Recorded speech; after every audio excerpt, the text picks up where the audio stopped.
Hi friends, குட்டி கருவாடில் முட்டை போட்டு ஃப்ரை பண்ணலாம் வாங்க. குட்டி கருவாடு எடுத்துக்கலாம். ஸ்டவ் ஆன் பண்ணி கடாயை வச்சுக்கலாம்.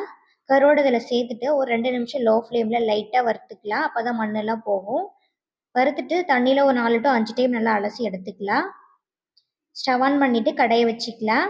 3 டேபிள் ஸ்பூன் எண்ணெய் சேர்த்துட்டு கடுகு, சின்ன வெங்காயம், பூண்டு, கருவேப்பிலை சேர்த்து நல்லா வதக்கி விட்டுக்கலாம். வெங்காயம் நல்லா வதங்கினதுக்கப்புறம் 4 தக்காளி கட் பண்ணி சேர்த்துக்கலாம். இதுக்கு தேவையான உப்பு சேர்த்துட்டு நல்லா வதக்கி விட்டுக்கலாம்.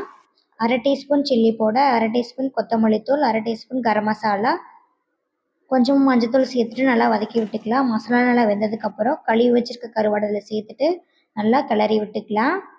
இதில் 1/2 டம்ளர் தண்ணி ஊற்றி கருவாடு நல்லா வேகட்டும். தண்ணியில் நல்லா ட்ரை ஆனதுக்கப்புறம் 2 முட்டையை இதில் உடச்சி ஊற்றி நல்லா கிளறி விட்டுக்கலாம். ஒரு 5 நிமிஷம் லோ ஃப்ளேமில் வதக்கி எடுத்தோம்னா நமக்கு கருவாடு ஃப்ரை ரெடி ஆயிரும்.